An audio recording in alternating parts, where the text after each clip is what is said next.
আমরা ব্যাকগ্রাউন্ডটাকে এখনো অবধি ঠিক তার মর্যাদা দিইনি।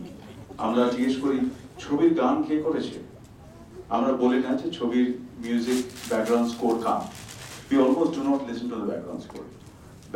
Background score অনেক ক্ষেত্রে কাট এন্ড পেস্ট করে ডিরেক্টররা করেন, অনেক ক্ষেত্রেই স্টক থেকে নিয়ে লাগিয়ে দেন।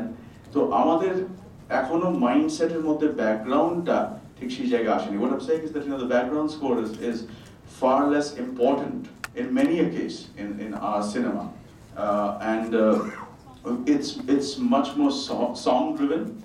So it's like people say, who composed the songs of the film, you know? So how would you view that? I'm going to put this to Greg so that he gives us a perspective. When I was in Calcutta in February working with Bikram on the project we started, and speaking to his engineer, who does a lot of Bollywood films, and he was telling me that basically the score from top to bottom is about 2 weeks long, from the first meeting to the delivery of the score, which just amazed me. On the movie 300, which I did all the rhythms on, working closely with the composer Tyler Bates, we were on that job from the music for about a year and a half, working on one score. We would record rhythms, send it up to the production crew up in Canada as they were shooting all the fight scenes to choreograph to our rhythms. They'd send things back, we'd add to it, and it was just this constant collaboration.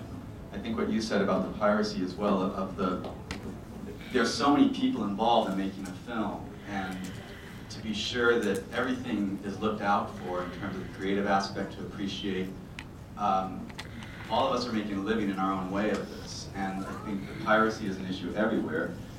The idea of the score, the idea of the music, it's something that I feel can add so many components to a film. And I think especially if you're talking about things like between the B movies, like you said, to the more artsy films, a lot of times when you have a long scene, you can do so much with music and engage the audience in a different way through music, through different elements of the score.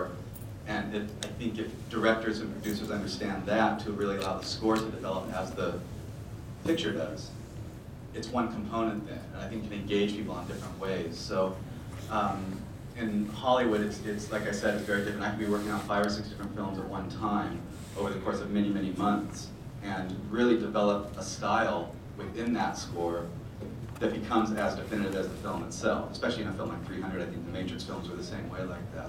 The score becomes almost a character of the film.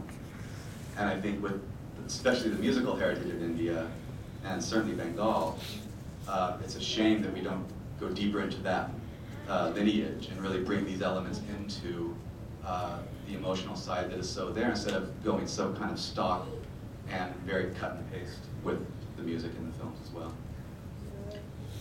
Thank you, Greg. Before we